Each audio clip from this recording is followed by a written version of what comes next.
밥을 먹으시오. 차가운 옥졸의 목소리가 어둠 속에 울려 퍼집니다.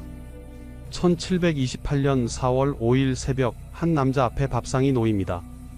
흰 쌀밥, 미역국, 북어구이, 나물 3가지.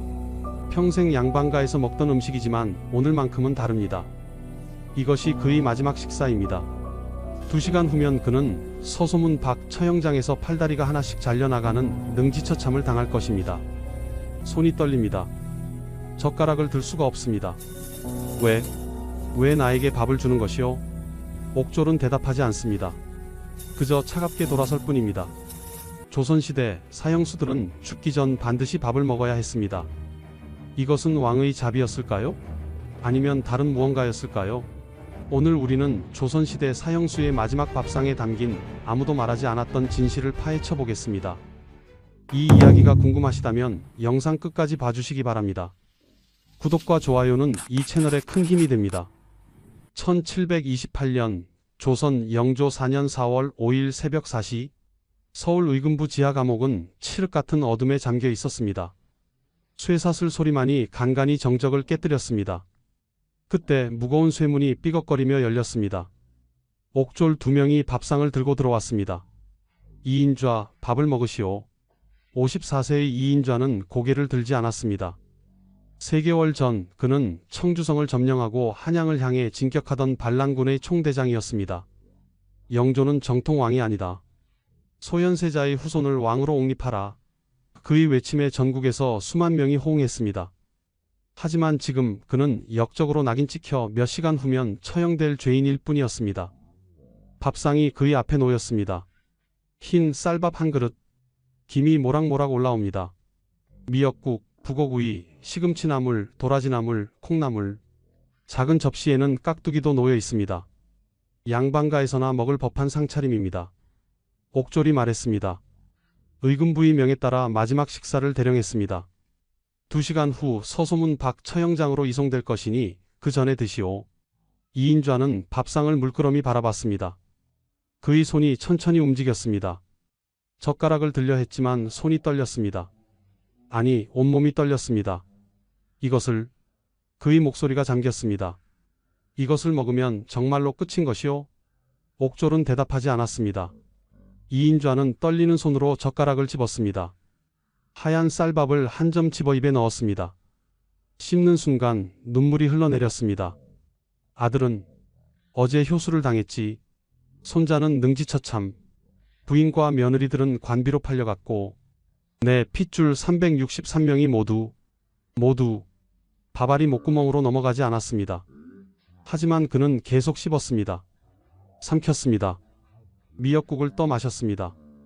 비린 맛이 입안에 퍼졌습니다. 북어구이를 뜯었습니다. 평소 즐기던 음식이었는데 오늘만큼은 제처럼 느껴졌습니다. 옥졸이 지켜보는 가운데 이인좌는 30분에 걸쳐 밥 한 그릇을 다 먹었습니다. 국그릇을 비웠습니다. 반찬도 거의 다 먹었습니다. 마지막 깍두기 한 조각을 입에 넣고 천천히 씹었습니다. 이것이 그의 마지막 식사였습니다. 같은 시각 의금부의 다른 감옥에서는 평민 사형수 박성호가 마지막 밥을 먹고 있었습니다. 38세인 그는 무신란에 가담한 죄로 참수형을 받게 되어 있었습니다. 그의 앞에 놓인 밥상은 이인좌와는 달랐습니다. 좁쌀밥 한 그릇, 된장국 한 그릇, 김치 몇 조각, 나무 그릇에 담긴 소박한 식사였습니다. 하지만 박성호는 눈물을 흘리며 그것을 먹었습니다. 평생 이런 밥을 배불리 먹어본 적이 없었는데 그는 좁쌀밥을 한 숟가락 떠서 입에 넣고 눈물을 삼켰습니다. 평소에는 보리밥도 배불리 먹지 못했던 그에게 이 좁쌀밥은 세상에서 가장 귀한 음식이었습니다. 된장국을 마시며 흐느꼈습니다. 김치를 씹으며 오열했습니다. 고맙습니다. 그는 옥졸에게 고개를 숙였습니다. 옥졸은 무표정하게 서 있을 뿐이었습니다. 한편 의금부 최하층 감옥에는 노비 신분의 사형수 김보기가 갇혀 있었습니다. 45세인 그는 주인을 배신하고 반란군에 가담한 죄로 교수형을 받게 되어 있었습니다. 그의 앞에 놓인 것은 밥이 아니었습니다. 좁쌀죽 한 그릇, 소금물 한 사발, 깨진 질그릇에 담긴 초라한 식사였습니다. 김보기는 그마저도 감사하게 받았습니다. 떨리는 손으로 죽을 떠먹으며 중얼거렸습니다. 이승에서 마지막으로 먹는 거구나. 같은 날, 같은 시각, 같은 의금부 감옥에서 3명의 사형수가 각자 다른 밥상을 받았습니다. 양반은 흰 쌀밥과 반찬을, 평민은 좁쌀밥과 된장국을, 노비는 좁쌀죽과 소금물을 받았습니다. 죽음 앞에서도 신분의 차이는 사라지지 않았습니다. 오전 6시 처형 시각이 다가왔습니다. 의금부 관리들이 감옥에 들어왔습니다. 이인좌의 손과 발에 쇠사슬이 채워졌습니다.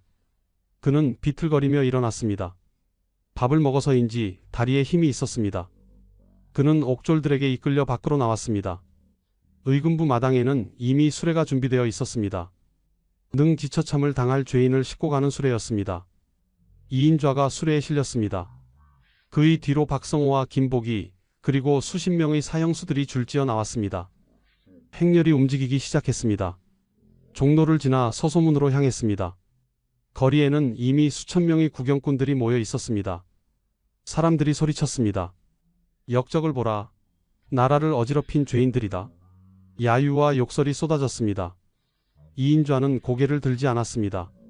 다만 속으로 생각했습니다. 아침에 먹은 저 밥은 무엇이었을까? 왕의 잡이었을까? 아니면 그는 답을 알 수 없었습니다. 서소문 밖 처형장이 보이기 시작했습니다. 형장에는 이미 형리들이 대기하고 있었습니다. 칼이 햇빛에 번쩍였습니다. 이인좌는 마지막으로 하늘을 올려다봤습니다. 구름 한 점 없이 맑은 하늘이었습니다. 그리고 그는 생각했습니다. 아침 밥이 맛있었다면 지금 이 고통이 조금은 덜할까? 이것이 조선시대 역적 이인좌의 마지막 아침이었습니다. 하지만 이 밥상에는 우리가 모르는 비밀이 숨어 있었습니다. 조선은 왜 사형수들에게 밥을 먹였을까요? 신분에 따라 음식이 달랐던 이유는 무엇일까요? 그리고 이 밥상에 담긴 진짜 의미는 무엇이었을까요? 200년 전으로 거슬러 올라가 보겠습니다. 1485년 조선 성종 16년 이 해에 경국대전이 완성되었습니다. 조선 왕조 500년을 지배할 기본 법전이었습니다. 이 법전의 형전편에는 놀라운 조항이 하나 있었습니다. 사형수에게 처형 전날 음식을 제공할 것. 당시 조선의 관리들은 이 조항을 보고 의아해했습니다. 명나라나 일본에는 없는 규정이었기 때문입니다. 왜 죽을 사람에게 밥을 주어야 하는가? 성종은 신하들에게 이렇게 말했습니다. 사람이 죄를 지었다 해도 그는 여전히 사람이요. 죽음 앞에서라도 최소한의 예를 갖추는 것이 유교의 도리이니 마지막 식사를 제공하도록 하오. 이것이 조선시대 마지막 밥상 제도의 시작이었습니다. 하지만 이 제도에는 엄격한 규칙이 있었습니다. 신분에 따라 받는 음식이 달랐던 것입니다. 경국대전과 추관지의 기록을 종합하면 사형수의 마지막 식사는 다음과 같이 구분되었습니다. 첫째, 왕족과 종친의 경우입니다.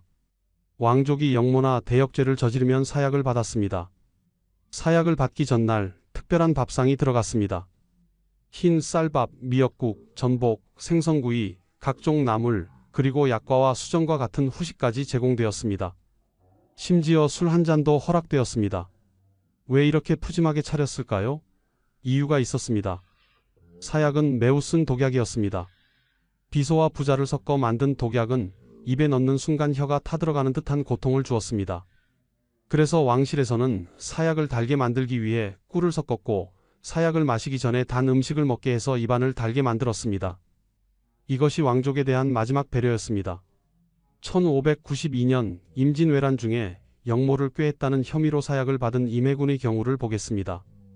선조의 첫째 아들이었던 임해군은 30세의 나이로 사약을 받게 되었습니다. 그날 저녁 그의 감옥에 들어간 밥상은 왕실 도자기에 담긴 호화로운 것이었습니다. 흰 쌀밥, 전복죽, 생선회, 각종 전, 약과, 수정과, 그리고 청주 한 잔. 임해군은 이 음식들을 천천히 먹었습니다. 하지만 눈물이 계속 흘러내렸습니다. 다음 날 새벽 그는 사약을 받았습니다. 사약을 마시기 전 그는 꿀물 한 사발을 마셨습니다. 그리고 사약 잔을 들었습니다. 아버지, 아버지. 그의 마지막 말이었습니다. 사약이 목구멍으로 넘어갔습니다. 30분 후 그는 피를 토하며 죽었습니다. 둘째, 양반의 경우입니다. 양반 사형수는 참수형이나 교수형을 받았습니다. 처형 전날 양반에게는 흰 쌀밥과 국, 그리고 생선구이나 북어구이, 몇 가지 나물이 제공되었습니다. 왕족만큼 화려하지는 않았지만 그래도 체면을 지킬 수 있는 정도의 식사였습니다. 1680년 경신왕국 때 영모로 몰려 처형된 허견의 경우를 보겠습니다. 허적의 서자였던 허견은 42세의 나이로 참수형을 받게 되었습니다. 처형 전날 밤 옥졸이 밥상을 가져왔습니다. 흰 쌀밥, 미역국, 북어구이, 시금치나물, 무나물, 김치, 도자기 그릇에 담긴 정갈한 식사였습니다. 하지만 허견은 이 밥상을 보고 분노했습니다. 이것을 먹으라는 것이요? 그는 밥상을 발로 걷어찼습니다. 그릇들이 바닥에 쏟아졌습니다. 쌀밥이 감옥 바닥에 흩어졌습니다. 나는 억울하게 죽소. 영모를 꾀한 적이 없소. 이런 밥을 먹고 죽느니 차라리 굶어 죽겠소. 옥졸이 말했습니다. 밥을 드셔야 내일 처형이 순조롭습니다. 굶으면 어쩐다는 것이오. 허견은 3일을 굶었습니다. 그리고 처형장으로 끌려갔습니다. 하지만 그는 걸을 힘조차 없었습니다. 형리들이 그를 질질 끌고 갔습니다. 형장에 도착했을 때 그는 이미 반쯤 기절한 상태였습니다. 형리가 칼을 들었습니다. 하지만 허견은 고개를 제대로 세우지 못했습니다. 몸에 힘이 없어서 목이 축 늘어졌습니다. 형리가 다시 그를 세웠지만 그는 계속 쓰러졌습니다. 결국 형리는 그를 눕힌 채로 목을 쳤습니다. 칼이 한 번에 들어가지 않았습니다. 2번, 3번 내리쳐야 했습니다. 구경꾼들이 인상을 찌푸렸습니다. 처형이 지저분했기 때문입니다. 셋째, 평민의 경우입니다. 평민 사형수에게는 좁쌀밥이나 보리밥, 된장국, 김치가 제공되었습니다. 양반처럼 흰 쌀밥은 아니었지만 그래도 따뜻한 밥과 국이 제공되었습니다. 나무 그릇에 담겼지만 배불리 먹을 수 있었습니다. 1728년 무신란 당시 반란에 가담했다가 잡힌 평민들이 수백 명이었습니다. 그들은 모두 참수형이나 교수형을 받았습니다. 처형 전날 그들에게 좁쌀밥과 된장국이 제공되었습니다. 한 평민 사형수는 이렇게 말했다고 합니다. 평생 이렇게 배불리 먹어본 적이 없으오. 죽기 전에 한 번이라도 배불리 먹게 해주니 조정에 감사하오. 그는 눈물을 흘리며 밥을 먹었습니다. 다음 날 그는 순순히 처형장으로 걸어갔습니다. 형리가 칼을 들자 그는 스스로 고개를 숙였습니다. 한 번에 깨끗하게 목이 떨어졌습니다. 넷째, 천민과 노비의 경우입니다. 신분이 가장 낮은 사형수들에게는 좁쌀죽과 소금물만 제공되었습니다. 밥도 아니고 죽이었습니다. 그나마도 깨진 질그릇에 담겼습니다. 반찬도 없었습니다. 그저 소금물로 간을 맞춰 먹을 뿐이었습니다. 하지만 그들도 이것을 감사하게 받았습니다. 평소에는 죽도 제대로 먹지 못하던 사람들이었기 때문입니다. 어떤 노비 사형수는 죽을 먹으며 이렇게 말했습니다. 따뜻한 죽을 먹고 죽는구나. 이것만으로도 복이로다. 조선시대 사형수의 마지막 밥상은 이렇게 신분에 따라 철저히 구분되었습니다. 왕족은 화려하게, 양반은 체면 있게, 평민은 소박하게, 천민은 초라하게. 죽음 앞에서도 신분 제도는 작동했습니다. 그런데 의문이 듭니다. 조선은 왜 사형수들에게 밥을 먹였을까요? 정말로 왕의 자비였을까요? 아니면 다른 이유가 있었을까요? 승정원 일기에는 이런 기록이 있습니다. 영조 4년 4월 4일 무신란의 역적들을 내일 처형하기로 하다. 의금부에 명하여 사형수들에게 음식을 제공하게 하다. 왕께서 말씀하시기를 역적이라도 사람이니 마지막 밥은 먹여야 하지 않겠느냐고 하시다. 영조의 이 말에서 우리는 조선 사회의 유교적 가치관을 엿볼 수 있습니다. 사람을 죽이되 사람다움은 지켜주자. 죄는 미워하되 사람은 미워하지 말자. 이것이 조선의 형벌 철학이었습니다. 하지만 이 철학에는 또 다른 이유가 숨어 있었습니다. 단순한 자비가 아닌 실제적인 목적이 있었던 것입니다. 그것이 무엇이었는지는 조금 후에 밝혀지게 됩니다. 1762년 영조 38년 윤 5월 21일 이날 조선 역사상 가장 비극적인 사건이 일어났습니다. 사도세자가 뒤주에 갇혀 죽음을 맞이한 날이었습니다. 28세의 젊은 나이였습니다. 그날 아침 사도세자는 마지막 식사를 했습니다. 뒤주에 갇히기 직전이었습니다. 영조는 아들에게 마지막으로 수라상을 내리라고 명했습니다. 상궁들이 급히 음식을 준비했습니다. 흰 쌀밥, 갈비찜, 전복죽, 생선회, 각종 전과 나물, 떡, 과일, 수정과 평소 사도세자가 좋아하던 음식들이 모두 차려졌습니다. 왕실 최고급 도자기에 담긴 화려한 밥상이었습니다. 하지만 사도세자는 젓가락을 들지 못했습니다. 그는 밥상 앞에 무릎을 꿇고 있었습니다. 영조가 바로 앞에서 지켜보고 있었기 때문입니다. 먹거라. 영조가 말했습니다. 하지만 목소리에는 감정이 없었습니다. 사도세자의 손이 떨렸습니다. 아버지, 아버님, 먹으라 했다. 사도세자는 젓가락을 들었습니다. 밥을 한 점 집었습니다. 입에 넣으려 했지만 목이 메었습니다. 밥알이 입 안에서 돌처럼 느껴졌습니다. 삼킬 수가 없었습니다. 아버지께서 내리신 음식을 어찌 먹을 수 있겠습니까? 사도세자는 젓가락을 내려놓았습니다. 그리고 엎드려 울었습니다. 영조는 그런 아들을 차갑게 내려다봤습니다. 먹지 않겠다는 것이냐? 송구하옵니다. 그렇다면 뒤주로 들어가거라. 그날 오후 사도세자는 뒤주에 갇혔습니다. 8일 동안 뒤주 속에서 굶주린 끝에 그는 숨을 거두었습니다. 밥상은 그대로 남아 있었습니다. 식은 밥, 굳은 국, 식어버린 전복죽, 아무도 손대지 않은 마지막 식사였습니다. 왕족의 마지막 밥상은 이렇게 화려했지만 때로는 가장 잔인한 의미를 담고 있었습니다. 같은 해 영조 38년 8월 사도세자의 죽음에 연루되었다는 혐의로 나경원이라는 양반이 사약을 받게 되었습니다. 61세의 노인이었습니다. 사약을 받기 전날 밤 그에게도 밥상이 들어갔습니다. 왕족은 아니었지만 양반이었기에 체면을 지킬 수 있는 식사가 제공되었습니다. 흰 쌀밥, 북어국, 북어구이, 나물 3가지, 김치, 된장.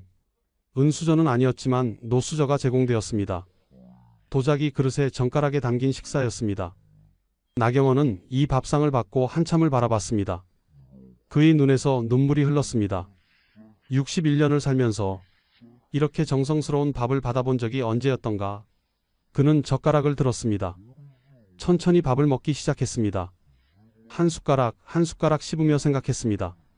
어린 시절 어머니가 차려주시던 밥상, 과거에 급제하던 날 먹었던 축하 음식, 자식들과 함께 먹던 저녁 식사. 그는 밥 한 그릇을 다 먹었습니다. 국을 마셨습니다. 반찬도 거의 다 먹었습니다. 마지막 김치 한 조각을 입에 넣고 천천히 씹었습니다. 이것이 마지막이구나. 다음 날 새벽 사약이 들어왔습니다. 그는 순순히 사약을 받았습니다. 사약을 마시기 전 꿀물을 한 사발 마셨습니다. 그리고 사약 잔을 들었습니다. 죄 많은 이 몸 죽어 마땅합니다. 다만 어제 먹은 그 밥이 참으로 맛있었습니다. 그의 마지막 말이었습니다. 사약이 목구멍으로 넘어갔습니다. 1시간 후 그는 조용히 숨을 거두었습니다. 양반의 마지막 밥상은 이렇게 체면과 예를 갖춘 것이었습니다. 화려하지는 않았지만 인간으로서의 존엄을 지킬 수 있는 최소한의 배려였습니다. 1728년 4월 무신란이 진압되었습니다. 반란에 가담한 수백 명의 평민들이 잡혔습니다. 그들 대부분은 참수형이나 교수형을 받게 되었습니다. 처형 전날 의금부와 전국 각지의 감옥에서는 평민 사형수들에게 밥을 제공했습니다. 좁쌀밥, 된장국, 김치, 간단하지만 따뜻한 식사였습니다. 전라도 전주 감옥에 갇혀있던 박성호라는 평민이 있었습니다. 38세였던 그는 이인좌의 군대에 가담했다가 붙잡혔습니다. 다음 날 참수형을 받기로 되어 있었습니다. 저녁 무렵 옥졸이 밥상을 가져왔습니다. 좁쌀밥 한 그릇, 된장국 한 그릇, 김치 몇 조각, 나무 그릇에 담긴 소박한 식사였습니다. 박성호는 그 밥상을 보는 순간 눈물을 쏟았습니다. 이것을. 그는 떨리는 손으로 밥그릇을 들었습니다. 좁쌀밥의 구수한 냄새가 코를 찔렀습니다. 그는 한 숟가락 떠서 입에 넣었습니다. 씹는 순간 눈물이 주르륵 흘러내렸습니다. 평생 이렇게 배불리 밥을 먹어본 적이 없었는데 박성호는 평생 소장농으로 살았습니다. 지주에게 대부분의 곡식을 빼앗기고 남은 것으로 연명했습니다. 보리밥도 배불리 먹지 못했습니다. 봄에는 보릿고개를 넘기 위해 풀뿌리를 캐 먹었습니다. 그런 그에게 좁쌀밥 한 그릇은 세상에서 가장 귀한 음식이었습니다. 그는 밥을 한 숟가락 한 숟가락 천천히 먹었습니다. 된장국을 마셨습니다. 김치를 씹었습니다. 고맙습니다. 정말 고맙습니다. 그는 옥졸에게 거듭 고개를 숙였습니다. 옥졸은 무표정하게 서 있을 뿐이었습니다. 박성호는 밥 한 그릇을 완전히 비웠습니다. 국그릇도 비웠습니다. 김치도 다 먹었습니다. 그릇 바닥까지 깨끗하게 비웠습니다. 이 밥만으로도 한이 없소이다. 다음 날 새벽 박성호는 처형장으로 끌려갔습니다. 그는 비틀거리지 않고 걸어갔습니다. 밥을 먹어서 기력이 있었기 때문입니다. 형장에 도착했을 때 형리가 칼을 들었습니다. 박성호는 스스로 무릎을 꿇었습니다. 고개를 숙였습니다. 형리가 칼을 높이 들었습니다. 어제 그 밥 참 맛있었소. 그의 마지막 말이었습니다. 칼이 내려왔습니다. 한 번에 깨끗하게 목이 떨어졌습니다. 평민의 마지막 밥상은 이렇게 소박했지만 그들에게는 평생 먹어본 적 없는 귀한 식사였습니다. 한편 의금부 최하층 감옥에는 노비 신분의 사형수들이 갇혀 있었습니다. 그들은 주인을 배신하고 반란에 가담했거나 다른 중죄를 저질렀기에 사형을 받게 된 사람들이었습니다. 김복이라는 45세 노비가 있었습니다. 그는 양반 주인의 집에서 도망쳐 반란군에 가담했습니다. 붙잡힌 후 교수형을 받게 되었습니다. 처형 전날 밤 옥졸이 음식을 가져왔습니다. 밥이 아니었습니다. 좁쌀죽 한 그릇과 소금물 한 사발이었습니다. 깨진 질그릇에 담긴 초라한 식사였습니다. 김복이는 그것을 보고 쓴웃음을 지었습니다. 노비는 밥도 먹을 자격이 없구나. 하지만 그는 감사하게 받았습니다. 평소에는 죽도 제대로 먹지 못했기 때문입니다. 주인 집에서는 하루에 한 끼, 그것도 쉰 밥이나 남은 죽을 먹었습니다. 따뜻한 죽은 오랜만이었습니다. 그는 질그릇을 들어 죽을 마셨습니다. 입안에 좁쌀의 고소한 맛이 퍼졌습니다. 소금물로 간을 맞춰 마셨습니다. 죽이 목구멍으로 넘어가는 느낌이 따뜻했습니다. 이것이 마지막이로구나. 그는 죽 한 그릇을 다 마셨습니다. 그릇 바닥까지 혀로 핥았습니다. 한 방울도 남기고 싶지 않았습니다. 다음 날 그는 교수형을 받았습니다. 목에 밧줄이 걸렸습니다. 발판이 빠졌습니다. 몸이 허공에 떴습니다. 숨이 막혔습니다. 그의 마지막 생각은 이것이었습니다. 어제 그 죽 참 따뜻했지. 천민과 노비의 마지막 밥상은 이렇게 초라했지만 그들에게는 그마저도 귀한 것이었습니다. 조선시대 사형수의 마지막 밥상은 신분에 따라 철저히 달랐습니다. 왕족은 화려한 수라상을, 양반은 체면 있는 밥상을, 평민은 소박한 밥을, 천민은 초라한 죽을 받았습니다. 같은 죽음을 앞두고도 먹는 음식은 달랐습니다. 죽음 앞에서도 신분은 사라지지 않았습니다. 이것이 조선 사회의 현실이었습니다. 하지만 우리는 여기서 한 가지 의문을 품게 됩니다. 왜 조선은 사형수들에게 밥을 먹였을까요? 정말로 왕의 자비였을까요? 아니면 다른 목적이 있었을까요? 1680년 숙종 6년 경신왕국, 조선 정치사에서 가장 피비린내 나는 사건 중 하나였습니다. 남인 세력이 몰락하고 서인 세력이 집권하면서 수십 명의 남인 대신들이 역모 혐의로 처형되었습니다. 그 중에 허견이라는 인물이 있었습니다. 좌의정을 지낸 허적의 서자로 42세의 나이였습니다. 그는 역모를 꾀했다는 혐의로 참수형을 받게 되었습니다. 9월 15일 밤 의금부 감옥에 밥상이 들어왔습니다. 흰 쌀밥, 미역국, 북어구이, 시금치나물, 무나물, 김치, 양반에게 제공되는 표준적인 마지막 식사였습니다. 도자기 그릇에 젓가락에 담긴 밥상이었습니다. 하지만 허견은 그 밥상을 보자마자 분노했습니다. 이것을 먹으라는 것이요? 그의 목소리가 감옥에 울려 퍼졌습니다. 옥졸이 대답했습니다. 내일 처형을 앞두셨으니 마지막 식사를 하시기 바랍니다. 마지막 식사라고? 허견은 웃었습니다. 비웃음이었습니다. 나는 역모를 꾀한 적이 없으므 억울하게 죽는 것이오. 그런데 밥을 먹으라고? 이 밥을 먹으면 내가 죄를 인정하는 것이 아니오? 옥졸은 난처한 표정을 지었습니다. 규정이오. 사형수는 반드시 마지막 식사를 해야. 규정? 규정이라고? 허견은 갑자기 일어났습니다. 쇠사슬이 달그락거렸습니다. 그는 밥상을 향해 다가갔습니다. 그리고 발로 걷어찼습니다. 가져가시오. 밥상이 뒤집혔습니다. 그릇들이 바닥에 쏟아졌습니다. 하얀 쌀밥이 감옥 바닥에 흩어졌습니다. 국물이 사방으로 튀었습니다. 반찬들이 널브러졌습니다. 옥졸이 놀라 외쳤습니다. 이게 무슨 짓이오? 내가 이 밥을 먹으면 역적으로 인정하는 것이오. 나는 먹지 않겠소. 굶어 죽더라도 먹지 않겠소. 허견은 벽을 향해 앉았습니다. 더 이상 말하지 않았습니다. 옥졸은 어쩔 수 없이 엎질러진 밥상을 치우고 나갔습니다. 다음 날 아침 옥졸이 다시 밥을 가져왔습니다. 하지만 허견은 거들떠보지도 않았습니다. 필요 없소. 식사를 하셔야 합니다. 오늘 처형인데? 필요 없다 했소. 옥졸은 다시 밥상을 들고 나갔습니다. 허견은 그날 하루를 굶었습니다. 저녁에도 밥이 들어왔지만 그는 거부했습니다.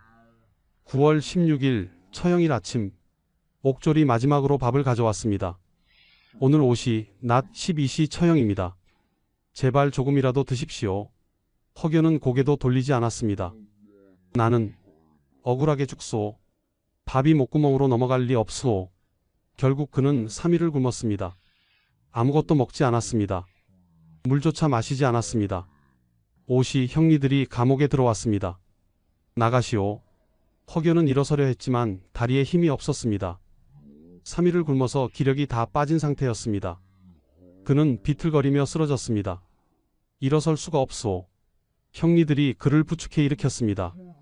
하지만 그는 걸을 수 없었습니다. 결국 형리들이 그를 질질 끌고 나갔습니다. 서소문 박 형장에 도착했을 때 허견은 이미 반쯤 기절한 상태였습니다.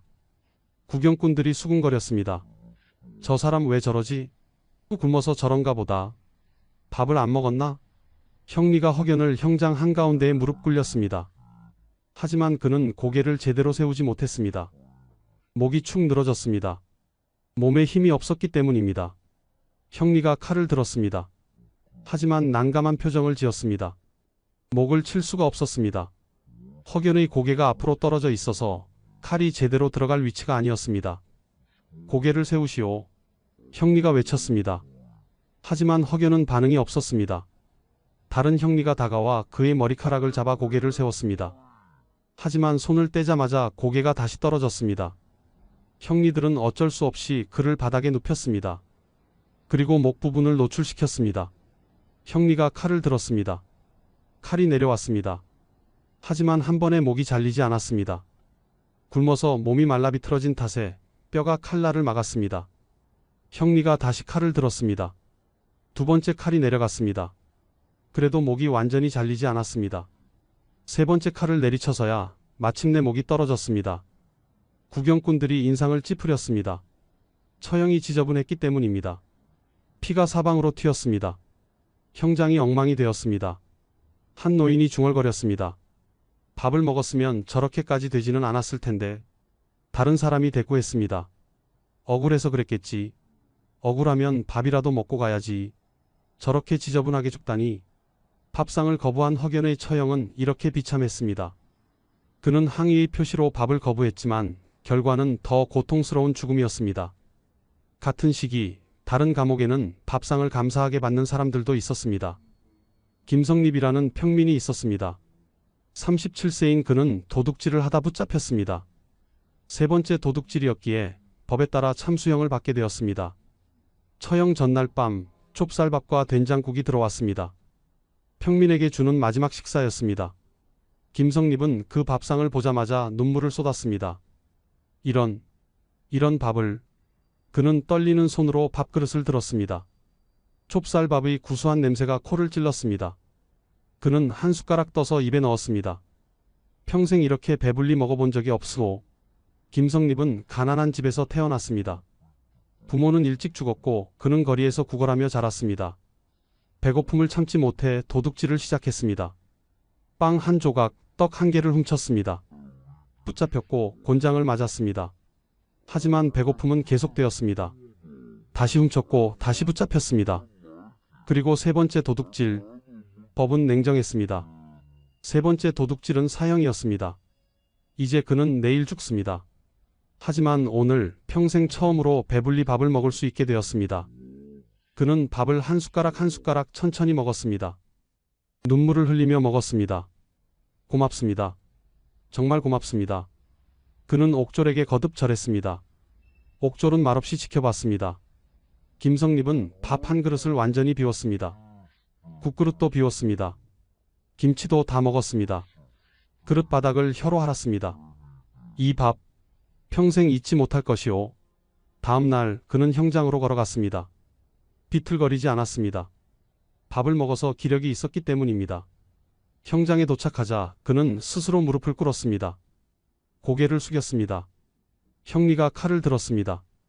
김성립이 말했습니다. 어제 그 밥, 세상에서 가장 맛있었소.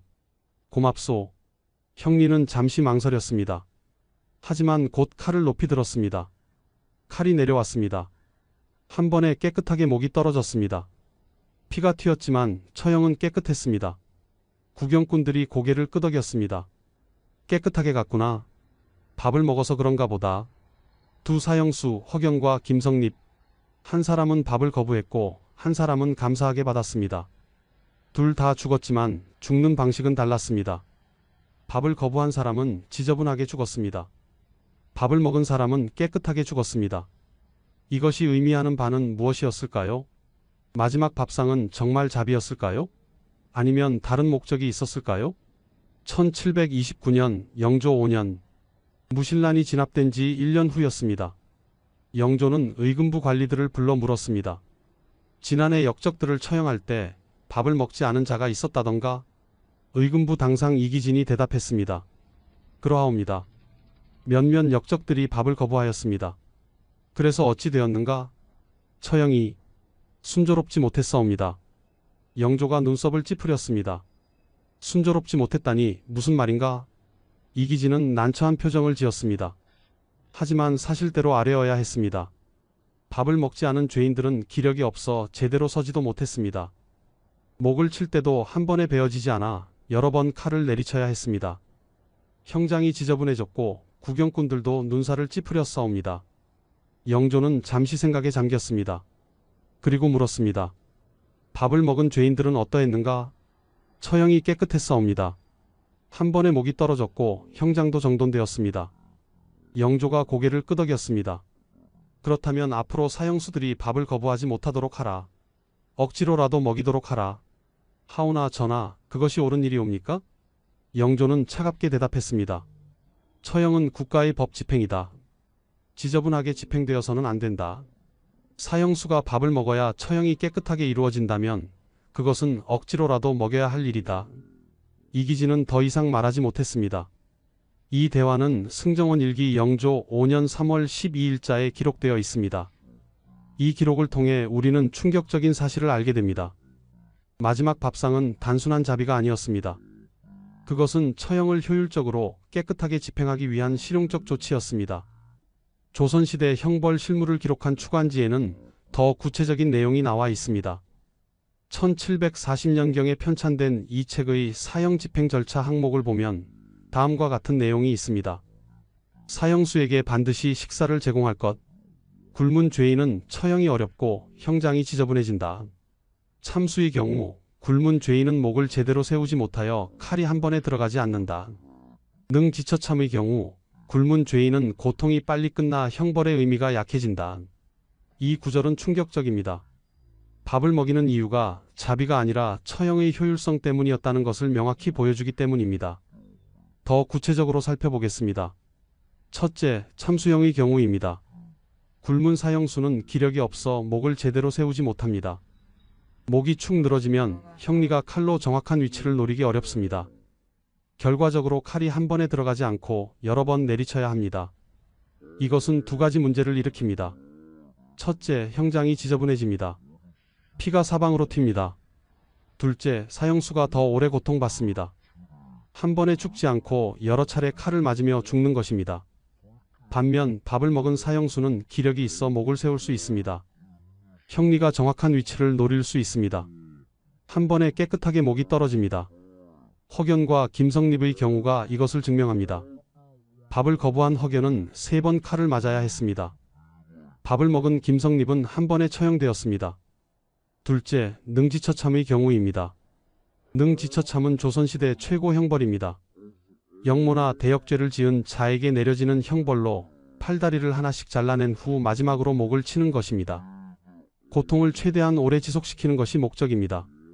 그런데 만약 사형수가 굶어서 기력이 없다면 어떻게 될까요?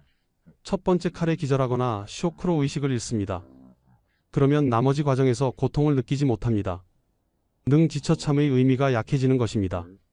반면 밥을 먹은 사형수는 기력이 있어 의식을 끝까지 유지합니다. 팔다리가 잘려나가는 고통을 모두 느낍니다. 능지처참의 목적이 달성되는 것입니다. 이인좌의 경우가 이것을 보여줍니다. 그는 아침에 밥을 먹었습니다. 그래서 능지처참 과정에서 의식을 유지했습니다. 5번의 칼을 모두 느끼며 죽었습니다. 셋째, 교수형의 경우입니다. 교수형은 목을 매달아질 식사시키는 형벌입니다. 굶은 사형수는 몸무게가 가벼워 밧줄에 제대로 체중이 실리지 않습니다. 질식이 느리게 진행됩니다. 오래 고통받습니다. 반면 밥을 먹은 사형수는 몸무게가 늘어나 밧줄에 체중이 제대로 실립니다. 질식이 빠르게 진행됩니다. 상대적으로 고통이 짧습니다. 이 모든 사실은 추관지와 승정원 일기의 여러 기록에서 확인됩니다. 조선시대 형벌 집행 실무자들은 이것을 명확히 알고 있었습니다. 넷째, 원혼 방지의 목적도 있었습니다. 조선시대 사람들은 굶어 죽은 사람의 혼이 원기가 된다고 믿었습니다.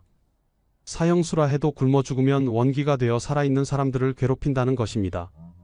특히 억울하게 죽은 사람이 굶어 죽으면 그 원한이 더욱 강해진다고 믿었습니다. 그래서 사형수에게라도 밥을 먹여서 원한을 줄이려 했습니다. 이것은 유교적 합리성과 무속적 믿음이 결합된 것이었습니다. 사형수에게 밥을 먹이면 그가 나는 밥을 먹고 죽었으니 원한이 없다고 생각할 것이라는 논리였습니다. 1750년경 의금부에서 근무했던 한 옥졸의 기록이 남아 있습니다. 그는 이렇게 적었습니다. 사형수들에게 밥을 먹이는 것은 자비가 아니다. 우리는 그들이 굶어서 처형이 어려워지는 것을 막기 위해 밥을 먹인다. 또한 그들이 원기가 되어 우리를 괴롭히는 것을 막기 위해서도 먹인다. 밥을 먹인 죄인은 처형이 깨끗하고 피도 적게 난다. 굶은 죄인은 칼이 잘 들어가지 않아 우리 형리들이 고생한다. 이 기록은 냉혹한 현실을 보여줍니다. 마지막 밥상은 자비가 아니라 효율이었습니다.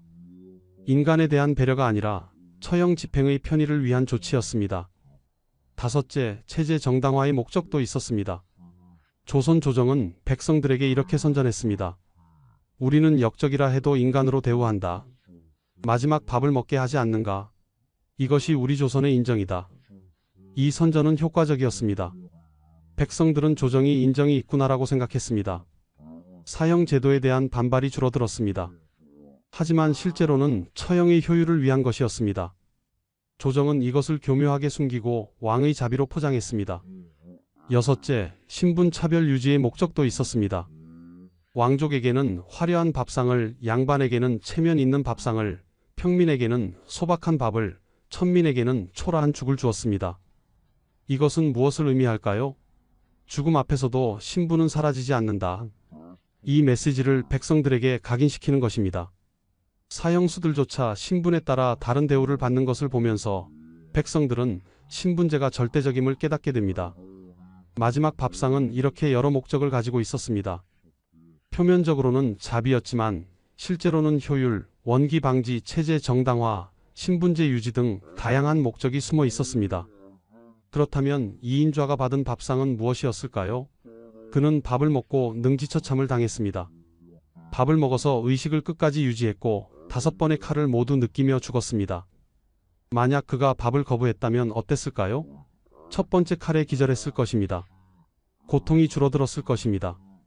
밥상은 자비가 아니었습니다. 오히려 더 큰 고통을 위한 준비였습니다. 1728년 4월 4일 밤 10시 의금부 지하 감옥은 칠흑처럼 어두웠습니다. 촛불 하나 없는 완전한 어둠이었습니다. 차가운 돌바닥에 이인좌가 누워 있었습니다. 손과 발에 채워진 쇠사슬이 달그락거렸습니다. 그는 잠들 수 없었습니다. 내일이면 죽습니다. 능지처참입니다. 팔다리가 하나씩 잘려나가고 마지막으로 목이 잘립니다. 상상만으로도 끔찍했습니다. 왜 이렇게 되었을까? 그는 천장을 올려다봤습니다. 아니, 어둠 속에서 천장은 보이지 않았습니다. 다만 눈을 뜨고 허공을 응시했습니다. 3개월 전의 일이 떠올랐습니다. 1728년 3월 15일 청주성에서 봉기가 시작되었습니다. 소론과 남인 세력의 연합이었습니다. 영조는 정통왕이 아니다. 경종을 독살했다. 이것이 그들의 명분이었습니다. 이인좌는 총대장이 되었습니다. 54세의 나이였지만 여전히 기운이 넘쳤습니다. 청주성을 점령했습니다. 수천 명의 군사가 모였습니다. 한양으로 진격했습니다. 우리가 이긴다. 그는 확신했습니다. 전국에서 호응이 있었습니다. 평안도, 함경도, 전라도에서 반란군이 일어났습니다. 영조 정권은 흔들렸습니다. 하지만 안성에서 관군을 만났습니다. 오명왕이 이끄는 관군이었습니다. 전투가 벌어졌습니다. 치열했습니다. 하지만 결국 반란군이 패배했습니다. 이인좌는 도망쳤습니다. 산속으로 숨었습니다. 하지만 일주일 후 붙잡혔습니다. 의금부로 압송되었습니다. 국문이 시작되었습니다. 형벌이 가해졌습니다. 곤장, 압슬형, 줄이틀기, 온갖 고문을 당했습니다. 하지만 그는 끝까지 버텼습니다. 나는 역적이 아니다. 정당한 왕을 옹립하려 했을 뿐이다. 하지만 조정의 판결은 정해져 있었습니다. 능지처참, 가족 몰살, 삼족을 멸하라. 아들이 먼저 죽었습니다. 3월 25일 효수형을 당했습니다. 목이 잘려 저작거리에 매달렸습니다. 손자들도 죽었습니다. 능지처참을 당했습니다. 부인과 며느리들은 관비로 팔렸습니다. 이인좌의 집안 363명이 처형되거나 유배되었습니다. 그의 핏줄은 역사에서 지워질 운명이었습니다. 그리고 오늘 밤 마지막 밤을 맞이했습니다. 새벽 4시 감옥 문이 열렸습니다. 옥졸 2명이 밥상을 들고 들어왔습니다. 이인좌, 밥을 먹으시오. 촛불이 켜졌습니다. 밥상이 보였습니다. 흰 쌀밥, 미역국, 북어구이, 나물 3가지, 깍두기. 양반에게 주는 마지막 식사였습니다. 이인좌는 밥상을 물끄러미 바라봤습니다. 그의 마음속에는 분노가 치밀었습니다. 이것을 먹으라고? 나를 죽일 사람들이 차려준 밥을? 그는 밥상을 거부하고 싶었습니다. 허견처럼 밥상을 걷어차고 싶었습니다. 굶어 죽고 싶었습니다. 하지만 그때 한 생각이 스쳤습니다. 아들은 어제 밥을 먹었을까? 그의 아들은 3월 25일 효수형을 당했습니다. 그 전날 밤 아들에게도 밥이 들어갔을 것입니다. 아들은 그 밥을 먹었을까? 아니면 거부했을까? 손자들은 밥을 먹었을까? 손자들은 능지처참을 당했습니다. 어린 나이에 죽었습니다. 그들에게도 마지막 밥이 주어졌을 것입니다. 그들은 먹었을까?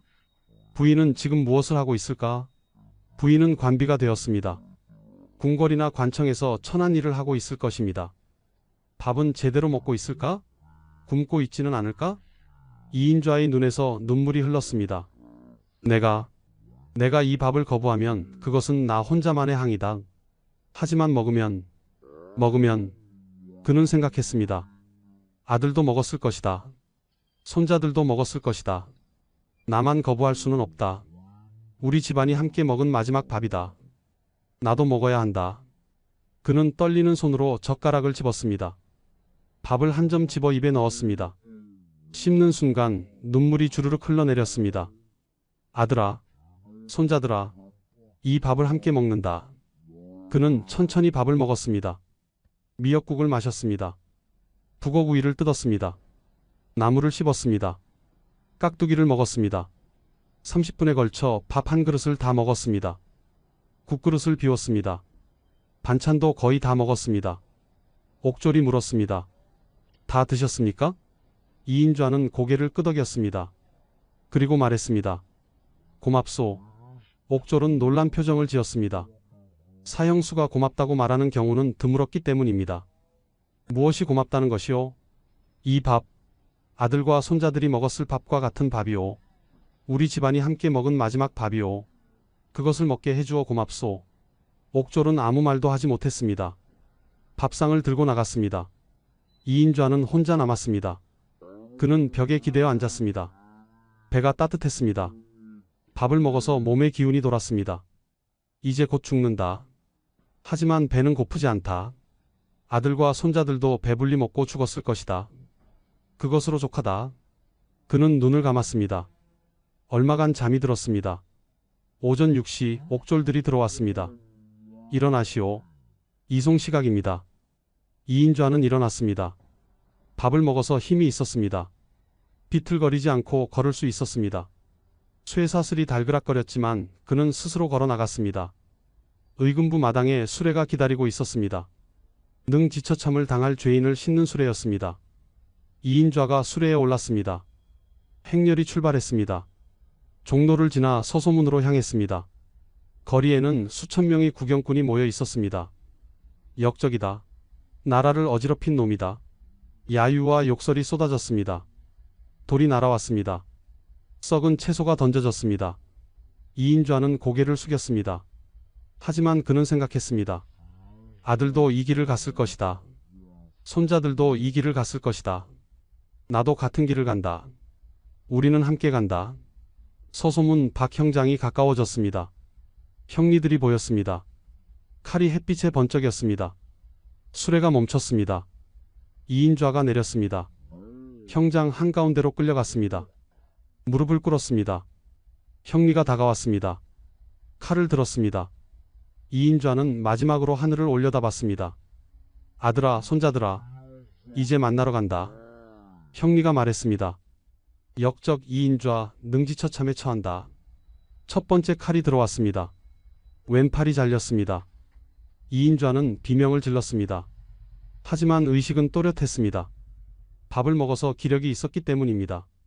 두 번째 칼, 오른팔이 잘렸습니다. 세 번째 칼, 왼다리가 잘렸습니다. 네 번째 칼, 오른다리가 잘렸습니다. 고통이 끝이 없었습니다. 하지만 이인좌는 의식을 잃지 않았습니다. 밥을 먹어서 의식을 끝까지 유지했습니다. 다섯 번째 칼이 들어왔습니다. 가슴을 찔렀습니다. 이인좌는 마지막으로 말했습니다. 배는 고프지 않소. 그의 마지막 말이었습니다. 숨이 끊어졌습니다. 이인좌의 시신은 오랫동안 형장에 방치되었습니다. 사지가 잘린 몸뚱이였습니다. 구경꾼들이 지나가며 침을 뱉었습니다. 하지만 그의 배는 따뜻했습니다. 아침에 먹은 밥이 아직 뱃속에 있었습니다. 그는 굶어 죽지 않았습니다. 밥을 먹고 죽었습니다. 이것이 이인좌의 마지막이었습니다. 1728년 4월 5일 오전 10시 서소문 박 형장은 인산인해를 이루었습니다. 수천 명의 구경꾼이 모였습니다. 무신란의 주모자 이인좌가 능지처참을 당하는 날이었기 때문입니다. 형장 한가운데에 이인좌가 끌려왔습니다. 수레에서 내려 무릎을 꿇었습니다. 손과 발에 쇠사슬이 채워져 있었습니다. 하지만 그는 스스로 걸었습니다. 비틀거리지 않았습니다. 구경꾼 중 한 노인이 말했습니다. 저 역적 기운이 있네. 밥을 먹었나 보지. 밥을 먹고 죽다니 배은망덕한 놈이로구만. 형장 감독관이 선언했습니다. 역적 이인좌 나라를 어지럽히고 임금을 해치려 한 죄로 능지처참에 처한다. 형리 5명이 나섰습니다. 각자 칼을 들었습니다. 날카롭게 벼려진 칼이 햇빛에 번쩍였습니다. 첫 번째 형리가 다가왔습니다. 칼을 높이 들었습니다. 이인좌의 왼팔을 노렸습니다. 이인좌는 눈을 감았습니다. 그의 마음속에는 아들의 얼굴이 떠올랐습니다. 손자들의 얼굴이 떠올랐습니다. 부인의 얼굴이 떠올랐습니다. 이제 만나러 간다. 칼이 내려왔습니다. 왼팔이 잘렸습니다. 이인좌는 비명을 질렀습니다. 아! 피가 분수처럼 솟았습니다. 구경꾼들이 환호했습니다. 잘렸다. 역적의 팔이 잘렸다. 하지만 이인좌는 의식을 잃지 않았습니다. 밥을 먹어서 기력이 있었기 때문입니다. 고통이 온몸을 휩쓸었습니다. 하지만 그는 또렷했습니다. 두 번째 형리가 다가왔습니다. 칼을 들었습니다. 오른팔을 노렸습니다. 칼이 내려왔습니다. 오른팔이 잘렸습니다. 이인좌는 다시 비명을 질렀습니다. 피가 더 많이 솟아올랐습니다. 구경꾼들이 소리쳤습니다. 역적이 당하는구나. 나라를 어지럽힌 대가다. 세 번째 형리가 다가왔습니다. 왼다리를 노렸습니다. 칼이 내려왔습니다. 왼다리가 잘렸습니다. 이인좌의 몸이 기울었습니다. 하지만 형리들이 그를 붙잡아 세웠습니다. 네 번째 칼을 위해서였습니다. 네 번째 형리가 다가왔습니다. 오른다리를 노렸습니다. 칼이 내려왔습니다. 오른다리가 잘렸습니다. 이인좌는 더 이상 서 있을 수 없었습니다. 형리들이 그를 바닥에 눕혔습니다. 팔다리가 모두 잘린 몸뚱이만 남았습니다. 하지만 그는 여전히 의식이 있었습니다. 눈을 뜨고 있었습니다. 하늘을 바라보고 있었습니다. 구경꾼 중 한 사람이 말했습니다. 저것 봐라. 아직 살아있네. 밥을 먹어서 그런가. 굶었으면 벌써 죽었을 텐데. 5번째 형리가 다가왔습니다. 마지막 칼이었습니다. 가슴을 노렸습니다. 칼을 높이 들었습니다. 이인좌는 마지막 힘을 내어 말했습니다. 배는 고프지 않소. 그의 마지막 말이었습니다. 칼이 내려왔습니다. 가슴을 찔렀습니다. 심장이 꿰뚫렸습니다. 이인좌의 눈이 감겼습니다. 숨이 끊어졌습니다. 형장 감독관이 확인했습니다. 절명이다. 처형이 완료되었다. 구경꾼들이 박수를 쳤습니다. 환호했습니다. 역적이 죽었다. 나라가 바로 섰다. 하지만 형장 한쪽에서 한 노인이 조용히 말했습니다. 참으로 깨끗한 처형이었구나. 옆 사람이 물었습니다. 깨끗하다니요? 5번의 칼이 모두 정확히 들어갔네. 피가 많이 나지 않았고 형장이 지저분하지 않았어. 역적이 밥을 먹어서 그런 거지. 밥을 먹으면 처형이 깨끗합니까? 그렇다네. 굶은 죄인은 기력이 없어 처형이 지저분해진다고 들었어. 칼이 제대로 안 들어가고 피가 사방으로 튄다더군. 하지만 밥을 먹은 죄인은 몸에 힘이 있어서 칼이 정확히 들어간다네. 그렇다면 밥은 자비가 아니라. 노인은 쓴 웃음을 지었습니다. 자비? 아니야. 효율이지. 처형을 깨끗하게 하려고 밥을 먹이는 거야. 이 대화는 형장에서 실제로 오갔던 것으로 추정됩니다. 당시 사람들 중 일부는 마지막 밥상의 진짜 목적을 알고 있었습니다. 같은 날 오후 다른 역적들도 처형되었습니다. 참수형이나 교수형을 받는 사람들이었습니다. 밥을 먹은 사형수들은 처형이 깨끗했습니다. 참수의 경우 한 번에 목이 떨어졌습니다. 교수형의 경우 빠르게 숨이 끊어졌습니다. 하지만 밥을 거부한 사형수들은 달랐습니다. 한 양반 역적은 밥을 거부했습니다. 억울하게 죽는데 무슨 밥을 먹느냐며 3일을 굶었습니다. 처형장에 끌려왔을 때 그는 걸을 수조차 없었습니다. 형리들이 질질 끌고 갔습니다. 참수형이 집행되었습니다. 하지만 그는 목을 세우지 못했습니다. 기력이 없어 고개가 축 늘어졌습니다. 형리가 칼을 들었지만 정확한 위치를 노릴 수 없었습니다. 칼이 내려왔습니다. 하지만 목이 한 번에 잘리지 않았습니다. 뼈가 칼날을 막았습니다. 형리가 다시 칼을 들었습니다. 2번째 칼이 내려갔습니다. 그래도 완전히 잘리지 않았습니다. 3번째 칼을 내리쳐서야 마침내 목이 떨어졌습니다. 형장이 피로 범벅이 되었습니다. 구경꾼들이 인상을 찌푸렸습니다. 지저분하네. 밥을 먹었으면 저렇게까지 안 됐을 텐데. 형장 관리도 불쾌했습니다. 형장을 청소하는데 시간이 오래 걸렸기 때문입니다. 이것이 조선시대 처형장의 현실이었습니다. 밥을 먹은 사형수는 깨끗하게 죽었습니다. 밥을 거부한 사형수는 지저분하게 죽었습니다. 마지막 밥상은 자비가 아니었습니다. 그것은 처형을 효율적으로 집행하기 위한 실용적 조치였습니다. 이인좌가 능지처참을 당하는 동안 그의 뱃속에는 아침에 먹은 밥이 있었습니다. 흰 쌀밥, 미역국, 북어구이, 나물. 그 음식들이 그의 몸에 기력을 주었고 그 기력이 그를 끝까지 살아있게 만들었습니다. 만약 그가 밥을 거부했다면 첫 번째 칼에 기절했을 것입니다. 고통이 짧았을 것입니다. 하지만 밥을 먹었기에 5번의 칼을 모두 느끼며 죽어야 했습니다. 이것이 마지막 밥상의 진실이었습니다. 자비가 아니라 잔혹, 배려가 아니라 효율, 인간성이 아니라 제도. 조선시대 사형수의 마지막 밥상은 이렇게 냉혹한 목적을 가지고 있었습니다. 하지만 역사는 이것을 왕의 자비로 기록했습니다. 교과서에는 조선은 사형수에게도 인간적으로 대했다고 쓰여 있습니다. 진실은 숨겨졌습니다. 이인좌의 시신은 사흘 동안 형장에 방치되었습니다. 그리고 한강에 버려졌습니다. 그의 가족 363명도 처형되거나 유배되었습니다. 이인좌의 집안은 역사에서 지워졌습니다. 하지만 그가 먹은 마지막 밥상의 이야기는 남았습니다. 그 밥상이 무엇을 의미했는지 우리는 지금 알게 되었습니다. 1776년 정조 즉위년. 정조는 즉위하자마자 형벌 제도를 점검했습니다. 사도세자의 아들이었던 정조는 아버지가 뒤주에 갇혀 죽는 것을 목격한 트라우마가 있었습니다. 그래서 형벌에 대해 깊이 고민했습니다. 어느 날 정조는 의금부 당상 서명선을 불렀습니다. 사형수들에게 마지막 밥을 제공하는 것은 누가 정한 것인가? 서명선이 대답했습니다. 경국대전에 명시되어 있사옵니다. 성종대왕께서 제정하셨습니다. 그 이유가 무엇인가? 서명선은 잠시 망설였습니다. 진실을 말해야 할지 아니면 표면적인 이유를 말해야 할지 고민했습니다. 정조는 날카로운 눈빛으로 그를 바라봤습니다. 솔직히 아뢰라. 서명선은 무릎을 꿇었습니다. 전하, 용서하옵소서. 마지막 밥은 자비가 아니옵니다. 그럼 무엇인가? 처형을 깨끗하게 집행하기 위함이옵니다. 굶은 죄인은 처형이 어렵고 형장이 지저분해집니다.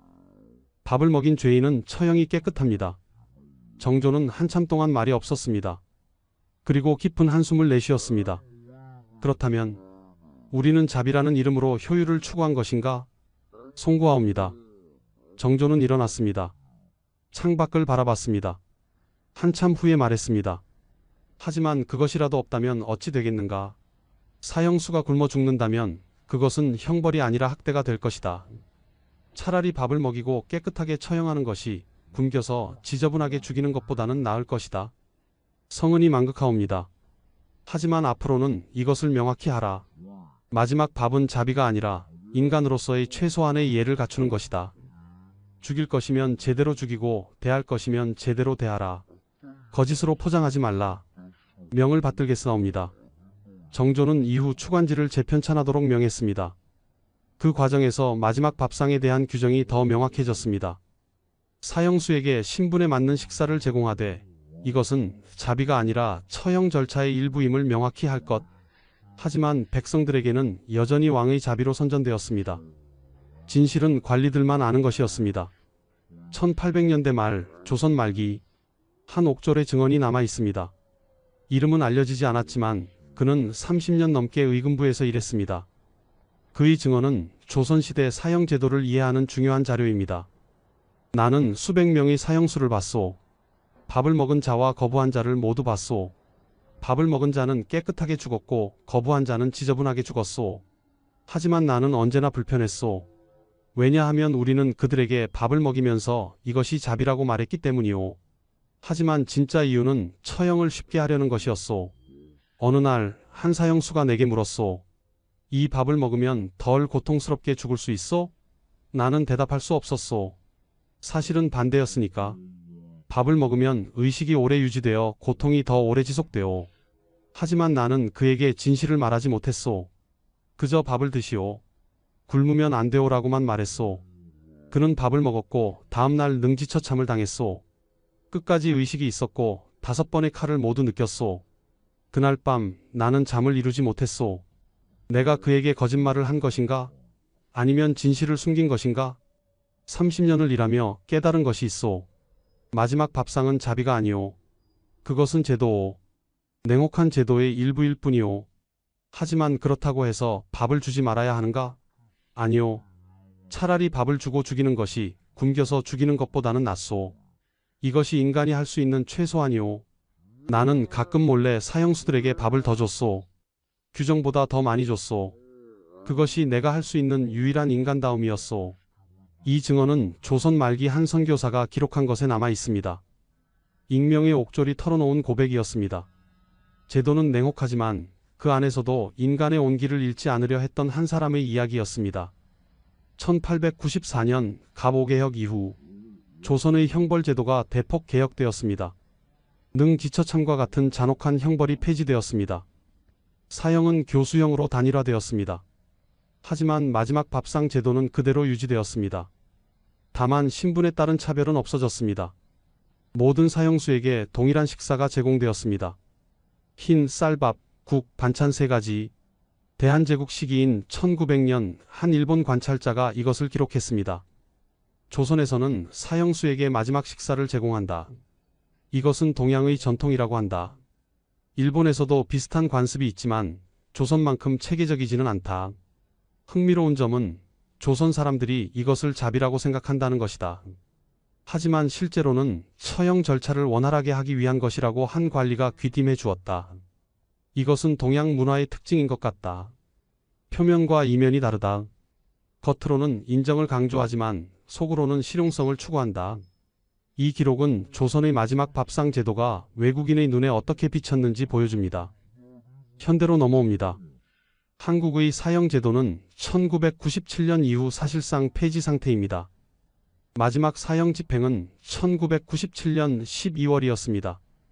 그 이후 지금까지 사형 집행이 없습니다.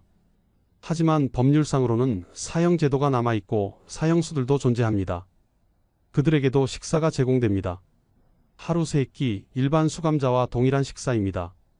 미국의 경우 사형수에게 마지막 식사 레스트 밀를 선택할 권리를 줍니다. 원하는 음식을 주문할 수 있습니다. 스테이크, 랍스터, 피자 등 무엇이든 가능합니다. 한 사형수는 이렇게 말했다고 합니다. 내가 선택한 음식을 먹을 수 있다는 것, 그것이 내가 여전히 인간이라는 증거 같았다. 하지만 조선시대에는 선택권이 없었습니다. 신분에 따라 정해진 음식을 받았습니다. 거부할 수는 있었지만 거부하면 더 고통스러운 죽음이 기다렸습니다. 우리는 여기서 질문을 던져야 합니다. 마지막 밥상은 정말 자비였을까요? 표면적으로는 자비였습니다. 죽을 사람에게도 밥을 주는 인정이라고 선전되었습니다. 하지만 실제로는 처형의 효율을 위한 것이었습니다. 깨끗한 처형, 원기 방지, 체제 정당화, 신분제 유지, 다양한 목적이 숨어 있었습니다. 그렇다면 이것은 위선인가요? 꼭 그렇지만은 않습니다. 제도의 목적이 효율이었다 해도 결과적으로 사형수들은 밥을 먹고 죽을 수 있었습니다. 굶어 죽지 않았습니다. 이것 자체로 의미가 있습니다. 한 역사학자는 이렇게 말했습니다. 조선의 마지막 밥상 제도는 이중성을 가지고 있다. 효율을 위한 제도였지만 그 과정에서 인간의 존엄이 지켜졌다. 이것은 모순이 아니라 인간 사회의 복잡함을 보여주는 것이다. 또 다른 학자는 이렇게 말했습니다. 중요한 것은 동기가 아니라 결과다. 설령 마지막 밥상이 효율을 위한 것이었다 해도 그로 인해 사형수들이 굶어 죽지 않았다면 그것은 의미 있는 제도다. 우리는 어떻게 생각해야 할까요? 조선시대 사형수의 마지막 밥상은 자비이면서 동시에 효율이었습니다. 인간성이면서 동시에 제도였습니다. 온기이면서 동시에 냉혹함이었습니다. 이것이 역사의 진실입니다. 단순한 선악으로 나눌 수 없는 복잡한 인간 사회의 모습입니다. 오늘날 우리는 사형제도에 대해 논쟁합니다. 사형은 정당한가? 폐지해야 하는가? 유지해야 하는가? 하지만 조선시대 사람들은 사형제도 자체를 의심하지 않았습니다. 다만 그 과정에서 최소한의 인간다움을 지키려 했습니다. 마지막 밥상이 바로 그것이었습니다. 완벽하지는 않았습니다. 신분 차별이 있었고 진짜 목적은 숨겨졌습니다. 하지만 그래도 밥은 제공되었습니다. 사형수들은 굶어 죽지 않았습니다. 이것이 우리가 배울 수 있는 교훈입니다. 제도는 냉혹할 수 있습니다. 하지만 그 안에서도 인간의 온기를 잃지 말아야 합니다. 작은 배려라도 그것이 의미가 있습니다. 익명의 옥졸이 말했듯이 밥을 더 주는 것이 그가 할 수 있는 유일한 인간다움이었습니다. 제도를 바꿀 수는 없었지만 작은 온기는 줄 수 있었습니다. 지금까지 조선시대 사형수의 마지막 밥상 이야기였습니다. 이 이야기가 여러분께 작은 깨달음이 되길 바랍니다. 우리는 죽음 앞에서도 인간다움을 잃지 말아야 합니다. 제도가 냉혹하더라도 사람은 따뜻해야 합니다. 이것이 역사가 우리에게 주는 교훈입니다. 구독과 좋아요 부탁드립니다. 다음에 또 만나요. 떨리는 목소리가 어둠 속으로 사라졌습니다. 1645년 4월 한 왕세자가 창경궁에서 숨을 거두었습니다. 귀국한 지 겨우 2달 만이었습니다. 그의 온몸은 검게 변해 있었고 7 구멍에서 선혈이 흘러내렸습니다. 이것이 첫 번째가 아니었습니다. 조선 500년 역사에서 왕세자라는 자리는 영광이자 저주였습니다. 왕이 될 운명을 타고났지만 왕이 되기 전에 죽어야 했던 사람들, 아버지의 사랑을 받았지만 아버지의 칼날에 쓰러져야 했던 사람들, 오늘은 폐위된 왕세자들 그들의 이야기를 전해드리겠습니다. 이 이야기가 궁금하시다면 영상 끝까지 봐주시기 바랍니다. 구독과 좋아요는 이런 역사를 더 많은 분들께 전하는 큰 힘이 됩니다. 1506년 9월 강화도 교동현 한 초라한 민가에서 어린 소년이 죽어갔습니다. 불과 8세였습니다. 그의 이름은 이황. 한 달 전까지만 해도 조선의 왕세자였던 아이입니다. 아버지는 폐위된 연산군. 중종 반정으로 왕위를 잃은 아버지와 함께 이 아이도 왕세자에서 죄인의 자식으로 전락했습니다. 사사 명령이 내려졌을 때 이황은 아무 말도 하지 못했습니다. 8세 아이가 무슨 죄를 지었겠습니까? 하지만 조선의 법은 냉혹했습니다. 폐위된 왕의 아들은 살아남을 수 없다. 139년이 흘렀습니다. 1645년 2월 또 다른 왕세자가 조선 땅을 밟았습니다. 소현세자, 인조의 장남이자 9년간 청나라에서 인질로 지냈던 사람입니다. 33세의 젊은 나이, 병자호란의 굴욕을 온몸으로 겪었지만 그곳에서 새로운 세계를 보았습니다. 서양의 과학기술, 천주교, 화포, 망원경, 조선을 바꿀 수 있다는 희망을 품고 돌아왔습니다. 하지만 아버지 인조는 그를 반기지 않았습니다. 귀국한 지 2달 만인 4월 23일 소현세자는 갑자기 쓰러졌습니다. 학질이라고 했습니다. 사흘 뒤인 4월 26일 그는 창경궁 환경당에서 숨을 거두었습니다.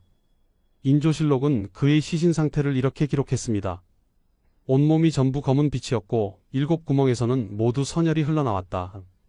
곁에 있는 사람도 그 얼굴빛을 분별할 수 없어서 마치 약물에 중독되어 죽은 사람과 같았다.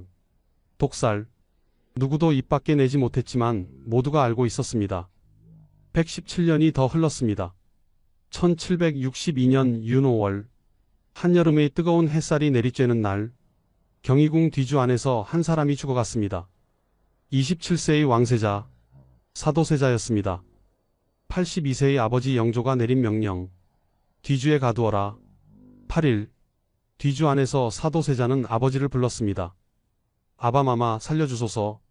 하지만 아무도 뒤주를 열지 못했습니다. 윤 5월 21일 여름 뜨거운 날씨 속에서 그는 마침내 숨을 거두었습니다.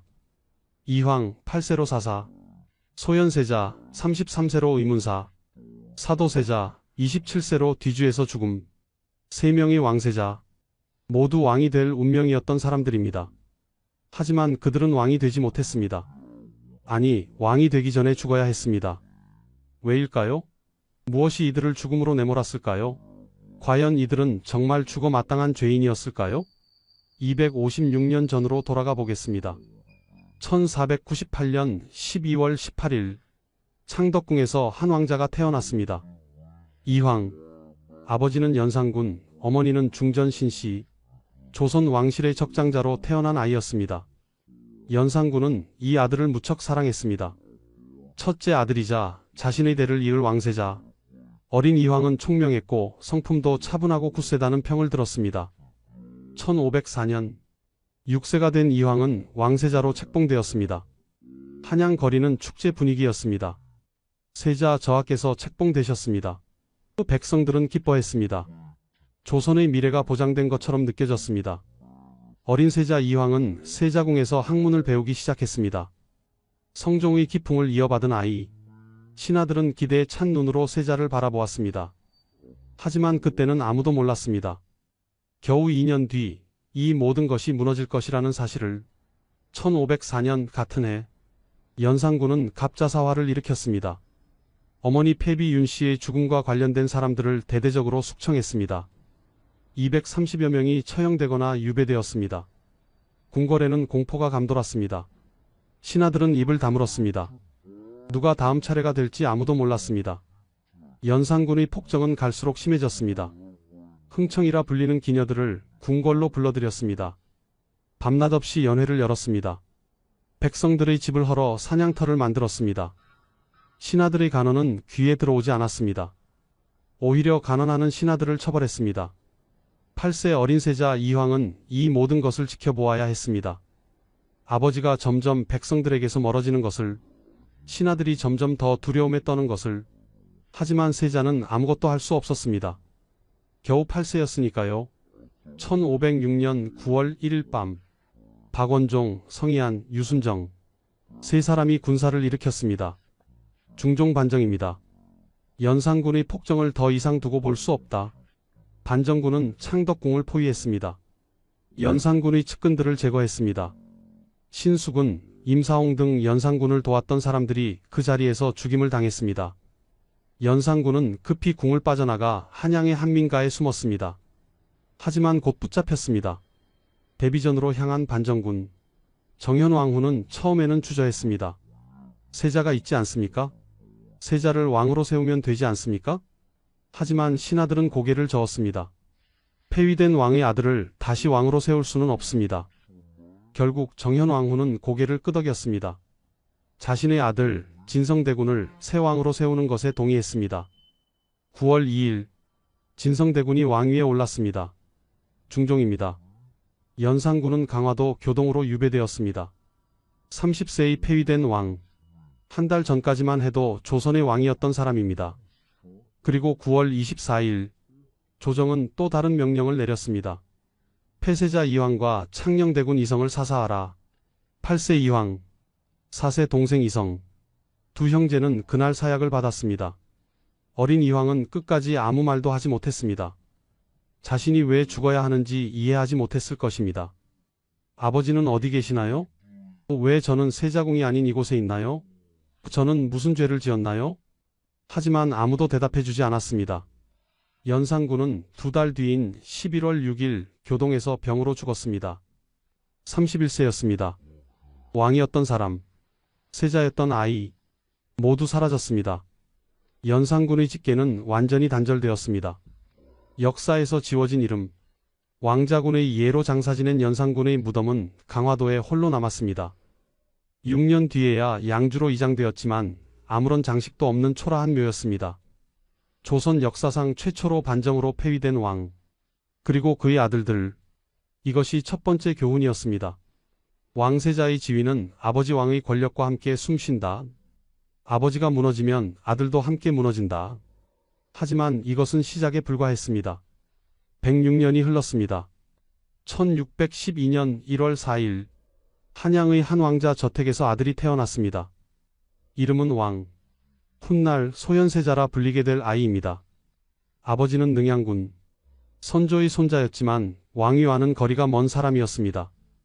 어머니는 한중겸의 딸 한씨, 아이는 평범한 왕자 집안의 아들로 자랄 운명이었습니다. 그런데 그때는 아무도 몰랐습니다. 11년 뒤 이 아이의 운명이 완전히 바뀔 것이라는 사실을. 1623년 3월 인조 반정이 일어났습니다. 능양군이 군사를 일으켜 광해군을 폐위시켰습니다. 12세 소년왕은 하루아침에 왕자가 되었습니다. 원자로 봉해진 것입니다. 아버지는 이제 왕이었습니다. 자신은 왕의 장남이었습니다. 1625년 5월 14세가 된 왕은 정식으로 왕세자에 책봉되었습니다. 조선 최고의 학자들이 세자의 스승으로 임명되었습니다. 오윤겸, 이정구, 정경세, 김장생, 장형광. 당대 최고의 석학들이 세자를 가르쳤습니다. 소현세자는 총명했습니다. 학문에 뛰어났을 뿐 아니라 사람들을 대하는 태도도 훌륭했습니다. 1627년 정묘호란이 일어났을 때 16세의 세자는 호남으로 가서 군사를 묵은했습니다. 그곳에서 세자는 백성들의 고통을 직접 보았습니다. 대궐에 진상하는 물품을 절감하여 백성들의 부담을 덜어주려 애썼습니다. 신하들은 세자를 칭찬했습니다. 인자하고 현명한 세자이십니다. 1634년 명나라로부터 정식으로 세자 책봉을 승인받았습니다. 10년 가까이 걸린 일이었습니다. 이제 소현세자의 지위는 완벽해 보였습니다. 1636년 3월 더 큰 경사가 있었습니다. 세자빈 강씨가 원손을 낳은 것입니다. 25세의 세자에게 아들이 생겼습니다. 3대가 이어진 것입니다. 인조는 기뻐했습니다. 조정도 축하했습니다. 조선의 미래가 든든합니다. 그런데 바로 그해 12월 청나라 군대가 압록강을 넘었습니다. 병자호란이 시작된 것입니다. 인조는 강화도로 피신하려 했습니다.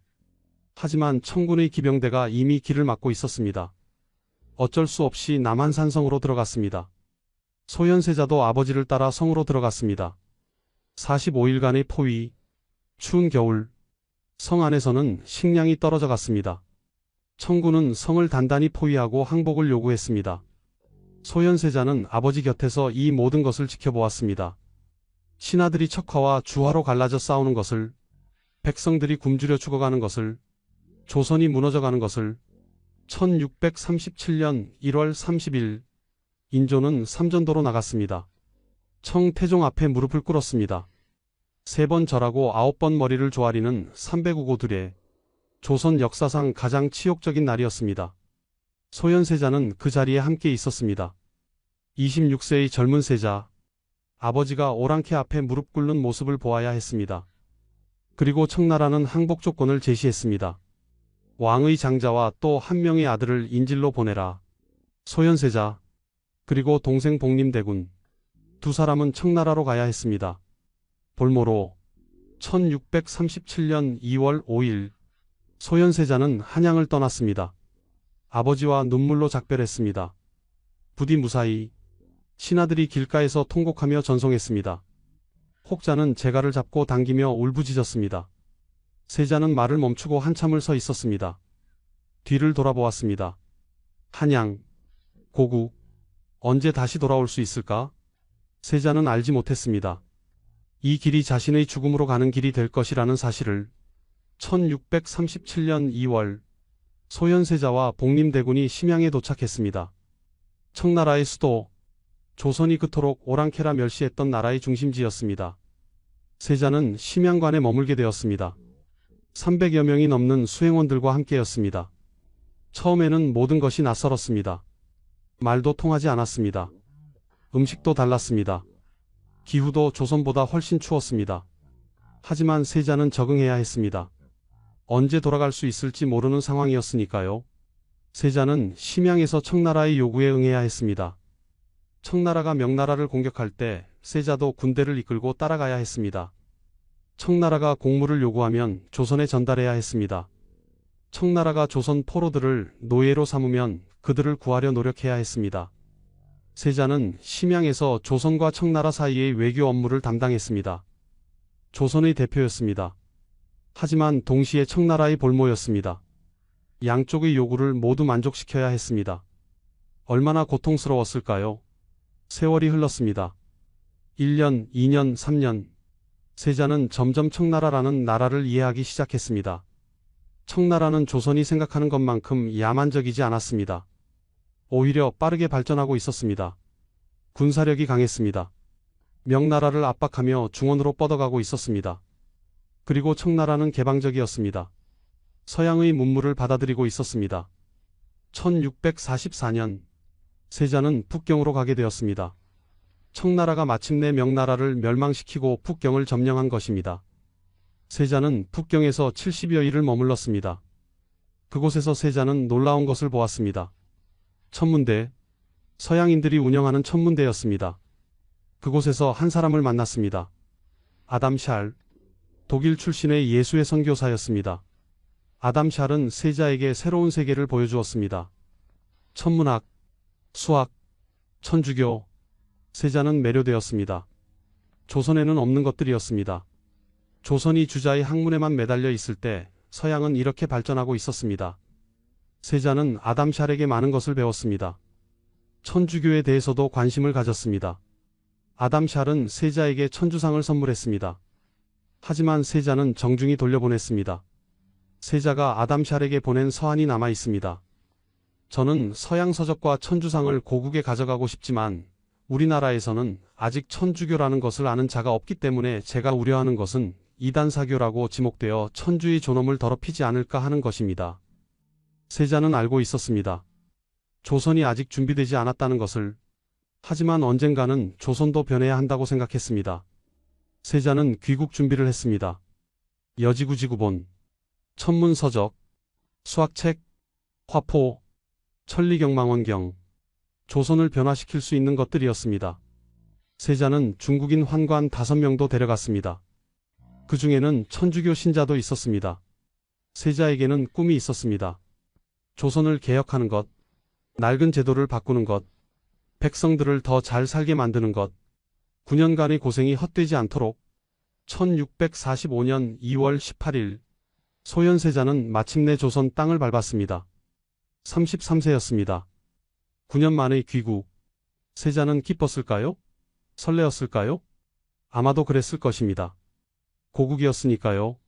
하지만 세자는 알지 못했습니다.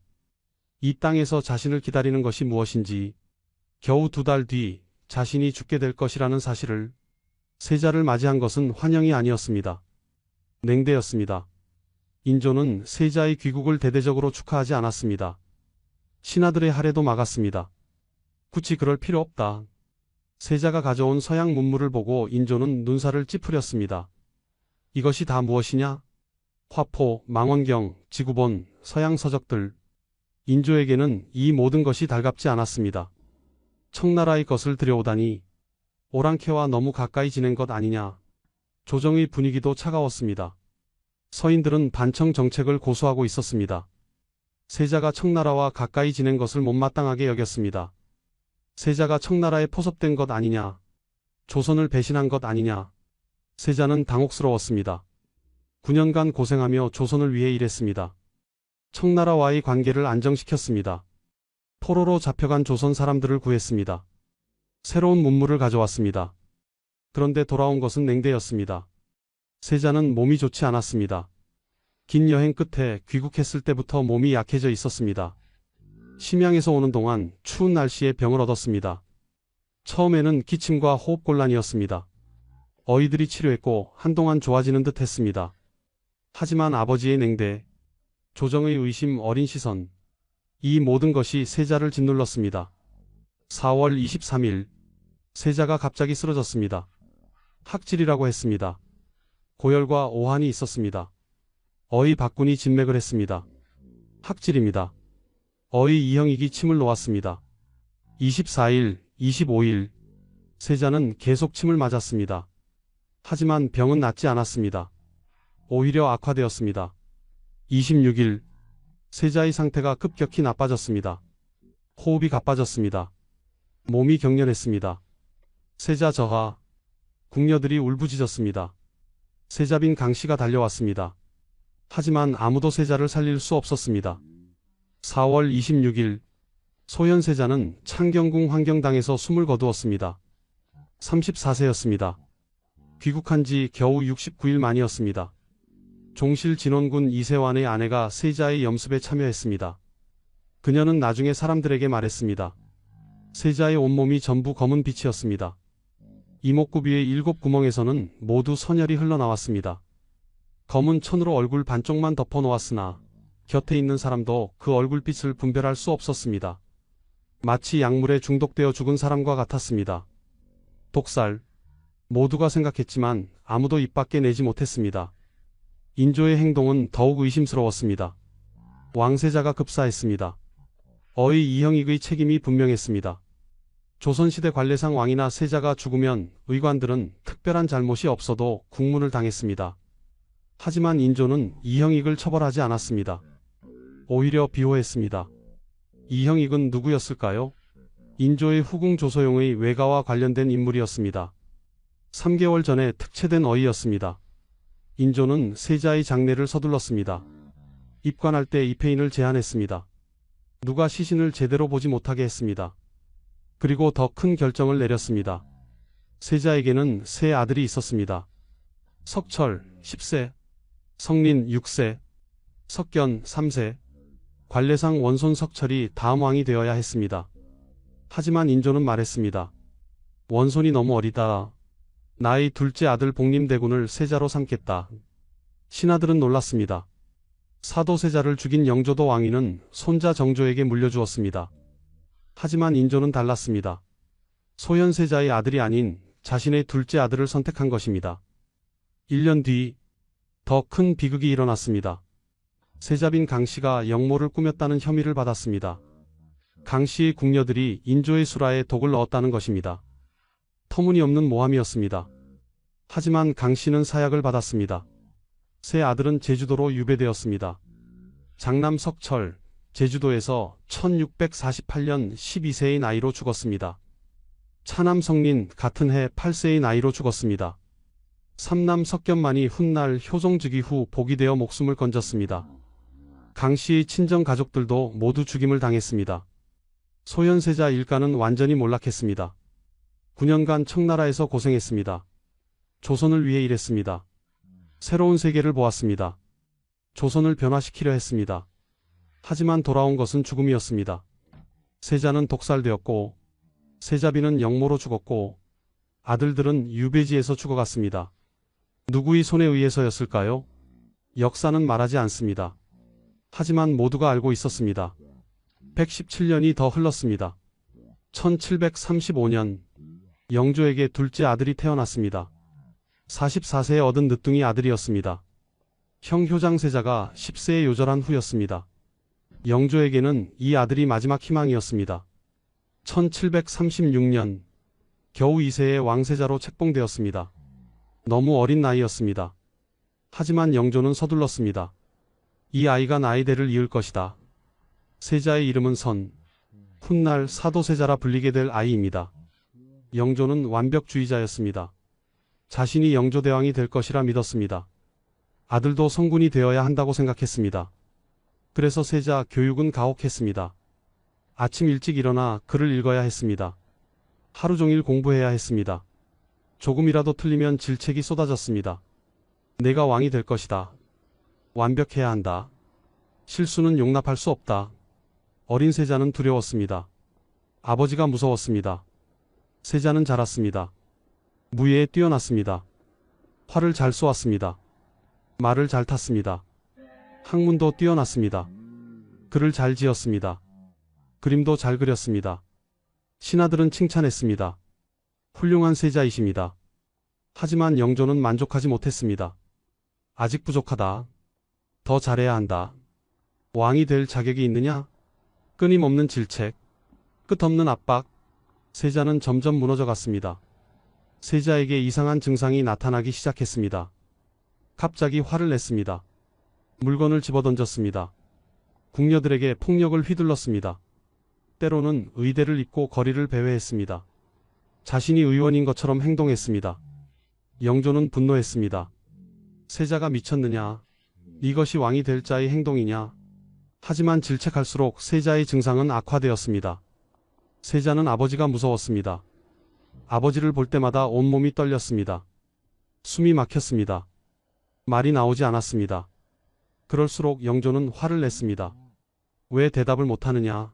왜 멍하니 서 있느냐? 악순환이었습니다. 세자는 도망치고 싶었습니다. 이 고통에서 벗어나고 싶었습니다. 하지만 어디로 가겠습니까? 세자였습니다. 왕이 될 운명이었습니다. 세자빈 해경궁 홍씨는 남편을 지켜보았습니다. 총명했던 남편이 점점 무너지는 것을, 아버지에 대한 두려움이 남편을 잠식하는 것을 해경궁은 안타까웠습니다. 하지만 어찌할 수 없었습니다. 아들 산정조이 태어났습니다. 세자는 아들을 무척 사랑했습니다. 이 아이만큼은 내가 겪은 고통을 겪지 않기를. 하지만 그 소원은 이루어지지 못했습니다. 1762년 윤 5월 13일 사건이 터졌습니다. 영조가 세자를 불렀습니다. 세자는 아버지 앞에 섰습니다. 영조는 냉정한 목소리로 말했습니다. 내 스스로 목숨을 끊어라. 세자는 믿을 수 없었습니다. 아바마마, 내가 내 아버지가 아니다. 너도 내 아들이 아니다. 영조는 결심한 듯 했습니다. 세자는 울부짖었습니다. 아바마마, 제가 무슨 죄를 지었습니까? 하지만 영조는 돌아서 버렸습니다. 신하들이 모여들었습니다. 해경궁 홍씨가 울부짖었습니다. 전하, 세자를 살려주소서. 하지만 영조는 고개를 저었습니다. 뒤주를 가져오라. 뒤주, 쌀을 보관하는 나무 괴짝이었습니다. 크기는 약 2평. 한 사람이 들어가면 꼼짝할 수 없는 크기였습니다. 세자를 뒤주에 가두어라. 명령이 떨어졌습니다. 윤 5월 13일 27세의 왕세자가 뒤주 안으로 들어갔습니다. 아바마마, 뚜껑이 닫혔습니다. 자물쇠가 채워졌습니다. 어둠. 세자는 뒤주 안에서 웅크리고 앉았습니다. 몸을 제대로 펼 수도 없었습니다. 밖에서 해경궁 홍씨의 울음소리가 들렸습니다. 전하, 세자를 살려주소서. 하지만 아무도 뒤주를 열지 못했습니다.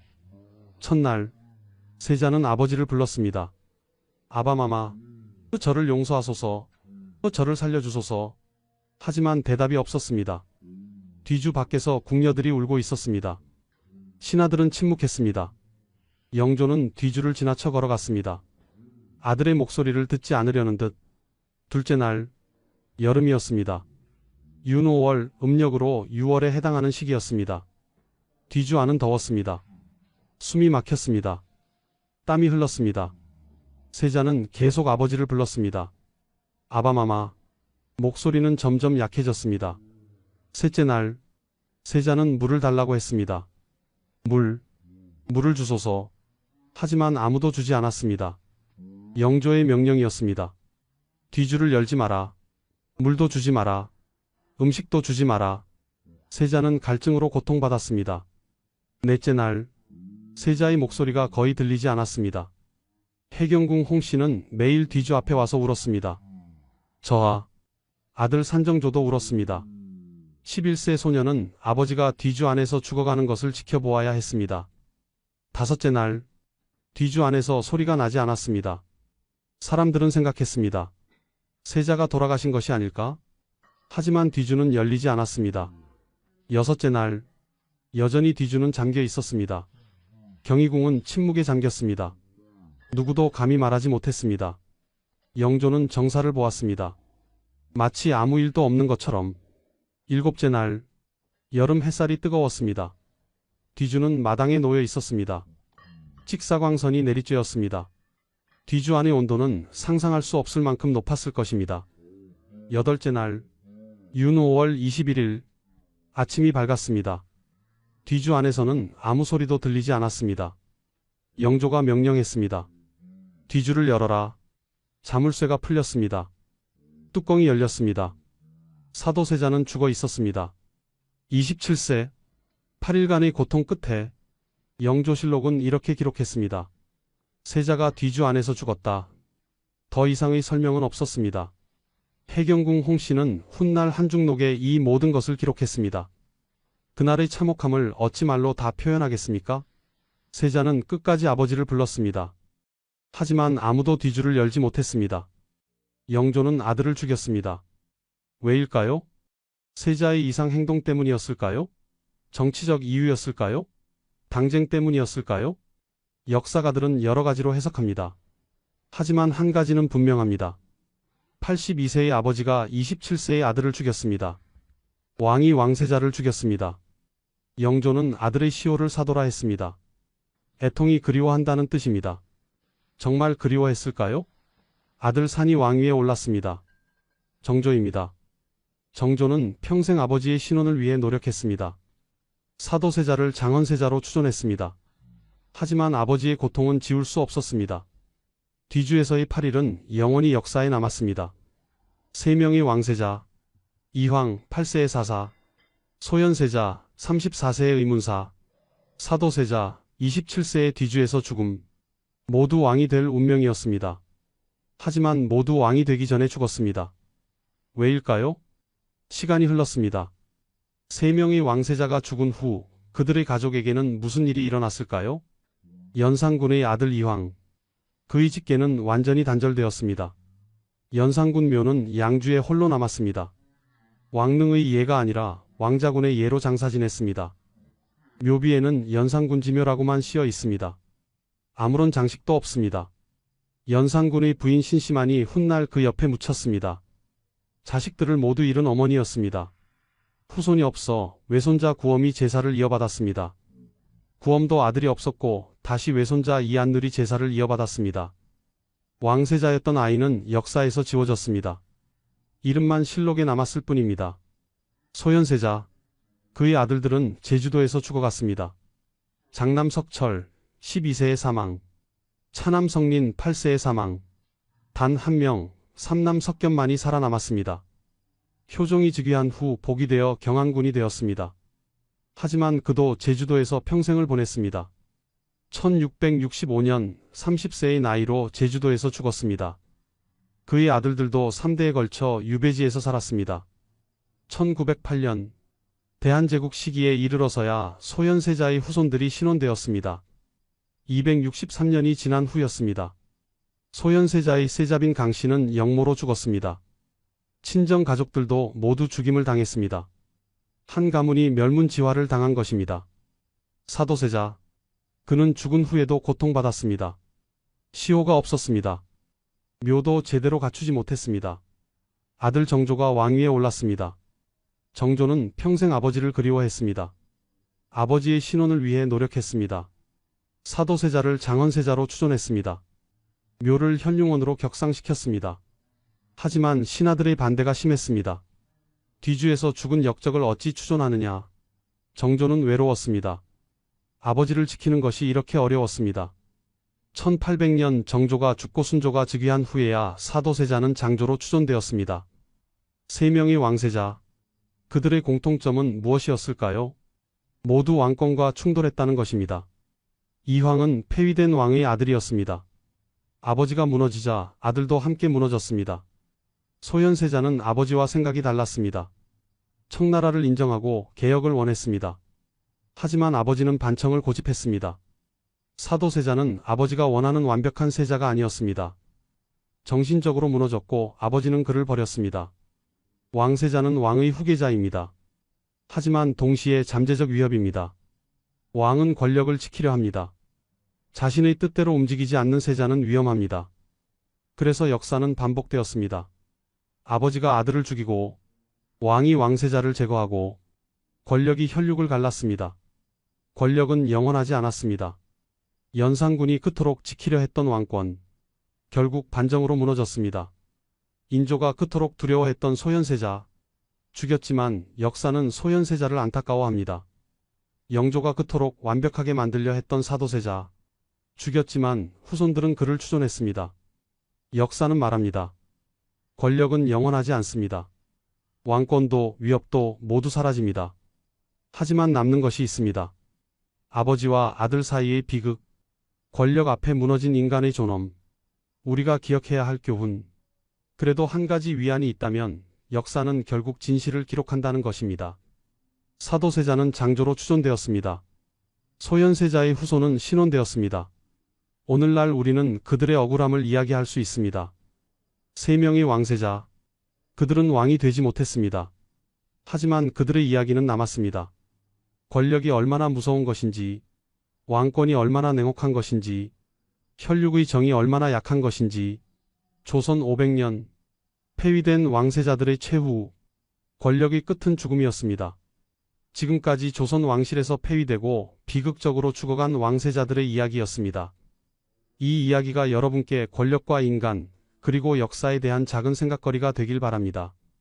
구독과 좋아요는 이런 역사 이야기를 계속 전하는 힘이 됩니다. 다음에 또 만나요.